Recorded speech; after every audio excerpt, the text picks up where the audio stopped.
Hi, my name is Adrienne Prince. Thank you for joining me for video 3 of our series on activating your divine will to save the planet from within. Episode 3 today is about anchoring the positive timeline.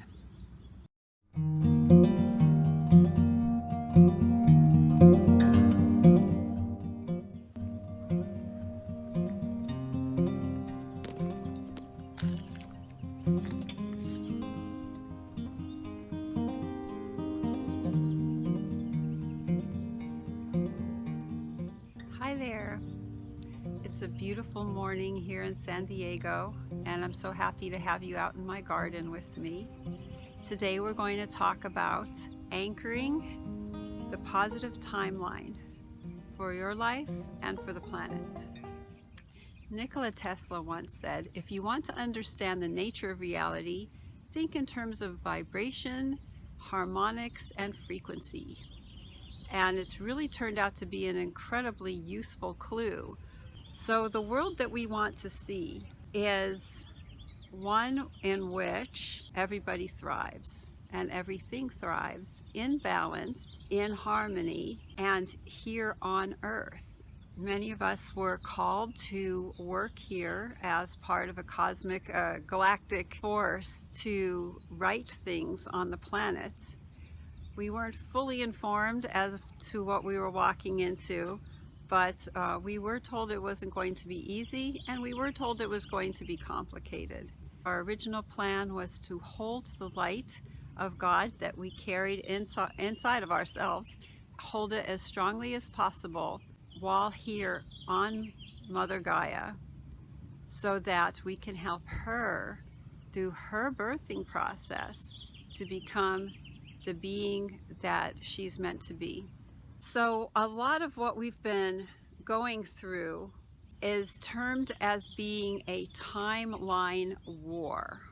There is an assortment of timelines that are available to us, and almost all of them head towards entropy or negativity. There could be the global pandemic timeline, the eco-collapse timeline, the economic collapse timeline. Basically all of those sort of gel into what some people call the zombie apocalypse timeline. There are so many other screwed up timelines that we could steer ourselves into, and that's why I call it navigating or steering, is that if you see that we live in a world of frequencies, then every choice that you make, every thought that you think is a selection of a frequency. Now, this doesn't mean that we need to live in denial and only choose the positive stories. I really feel that if we're going to have stability within this navigation, we have to understand what's going on the planet. So some of this has to do with tipping points, the need to have enough people on enough of the same page, that we're all holding a range of compatible frequencies that are all tuned to the ultimate positive outcome. So out of all these crappy timelines that we're being presented with and trying to be steered into, there is one timeline that we can actually call the positive timeline. And while we as humans with egos and alliances may not be able to agree on exactly every single point of what a beautiful and lovable and sustainable world would look like, there is a frequency that you can access inside of yourself that I call the positive timeline. And it may mean something slightly different to all of us, but just like truth, it has a frequency, it has a set of coordinates. It may seem strange to be talking about our planetary future as if we're steering a spaceship through coordinates in time, space, mind, feeling. And yet that's the way that many energy and light workers perceive it. And I think that that's a workable metaphor. The other workable metaphor I feel is that if we see the earth as becoming more of what it already is and what it's destined to be, then we can understand that there is a full flowering of our beings and our manifestation that is bigger than the authoritarian container inside which we currently live. And that is where we can adopt the nature-based metaphor of hatching. So when the being inside of the shell gains so much life, the thing that's been containing it, which served a purpose at one time, really has no choice but to break open.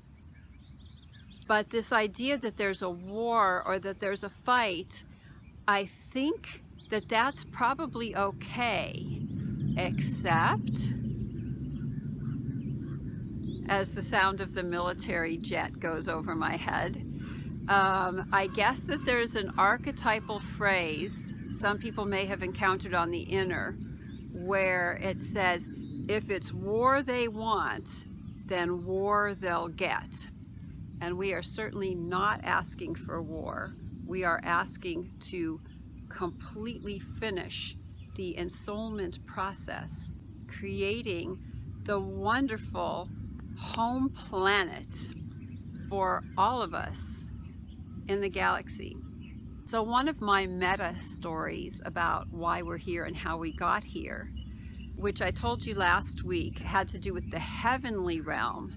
Well, there's another shell in which we're talking about the galactic realm. And the way that I seem to recall it is that there were ancient wars between different star systems, and you could almost say that each star system represented a different set of coordinates on the map of being. So some were highly logical, sort of like Star Trek. Some were highly logical, some were very commerce-based, some were very emotional and intuitive, some were extremely warlike. And these conflicts had raged on the universal level for millions of years, and they seemed to be unsolvable until somehow this lovely planet created by the goddess, and we will talk about the god and the goddess in the next video, and why it matters. So this beautiful planet created by goddess to harbor and give sanctuary to all of life and all of life's possibilities living in balance became the classroom and possibly battlefield and garden and shared art project for all the galactic races to send their representatives down here and occupy life, occupy human bodies. And as you probably know, I've been doing this excavation aided by spirit for over 40 years. And so I'm still putting things together. I don't take anybody's theories out of hand. I have to wait, just like all of us should, until something lands as if it's truly organically making sense. Something will fall into place. And I think you should trust that journey. You only know truth when it registers as truth.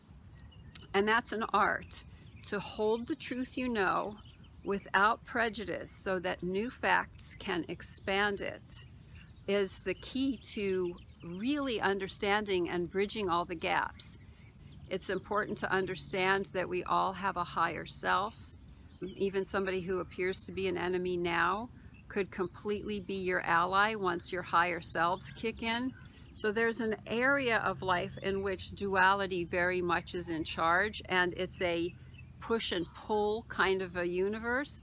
And then above that, there is an area of non-duality, right? Our higher selves, for the most part, live in non-duality because, and this is why the heart is the most wonderful landing place for that non-duality. So the heart is the core of us, and it would appear that the earth is the heart or core of the galaxy and the universe. It may seem that we're living on a highly dualistic planet, and yet there is one thing that can bridge all the dualities, and this was the lesson that I was told that we were here to learn, and that is love supreme. So this process of decolonizing our minds in order to really understand what kind of process we are in and who we really are, that is the work that can take decades to do, because planetary culture that we live in is kind of like the water that fish swim in. They don't know that they're swimming in water. We don't know that we're breathing in culture, but we're becoming more aware of it as the polarizations in our political world are becoming more obvious. And this is probably what's termed waking up, is to realize the different layers of conditioning that we haven't been able to see before, and now we can see them. So when we realize, oh, we live in a culture that's based on war, we live in a culture that's based on economic inequality and slavery, we may be living in a culture that's been governed and conditioned by a group of elites whose main objective was to farm and harvest us, quite literally. Like I said, it's best if you don't take mine or anyone else's interpretation as full truth. It's very important to learn to weigh this out, question yourself, question the narrative, and decide for yourself in an organic, true time what's truly happening for you in your life. But let's just say that some information has come to light that would indicate that the fact that we have massive wealth disparity on the planet and massive power disparity in terms of worldly organizations, that's by design, and that design is not good. You could say that the management system on planet Earth has been very corrupt for a very long time. So I know that it's been so painful. So many parts of this Earth experience has been so painful for people that they're really ready to hang it up. And I think we can honor that and give ourselves rest in the part of our being that's truly exhausted. And then come back to the heart, because the heart just keeps beating, and she is quite tired, I'm sure. But when it reminds me, one time I was like really thinking about death. I was just like, oh my God, I'm so over this world. And I was driving in my car and I'm like, oh my God, everything's so much work. I'm really tired. There's no way to reconcile the corruption. There's no way to reconcile all the opposites in this world. People are idiots. I'm an idiot. I hated everything. I'm driving along, and then I saw the color pink, a pink sweater at a yard sale, and I'm like, oh look, pink. So it's sort of like, ooh, a squirrel. And then I realized, oh, I don't really want to die. I just really can't understand how to reconcile what's going on. Oh, okay. I still love the color pink. All right. So that's when I decided that it was pretty, you know, there are times when you're really tired and you really, really want out. And I totally get it. Or as my friend Vito once said, he was like, you know, you think that if you think you're suicidal, what if I came to your house right now and gave you $500,000? Like, would you still be suicidal? No. You're not really suicidal, you're oppressed and you're exhausted. And if we can realize that and be kind to ourselves and come back to the heart and take the time that we need to just be kind to ourselves and shrug our shoulders and go, okay, I don't have all the answers. I don't know what's going on in this world. It looks to me like it's never going to work out. Just give yourself that moment in that space and let your heart decide when it's time to live again. But don't lose your physical body, because we're here for the greatest experience ever, which is to live in beautiful harmony with a garden planet and a bunch of awesome people who have dropped their illusions and are now working together to create something that is wonderful for everyone.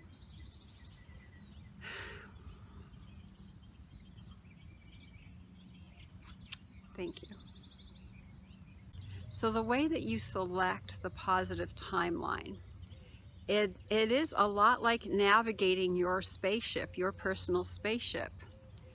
So whatever you think and whatever you imagine, your energy body will expand, contract, and shape to fit that.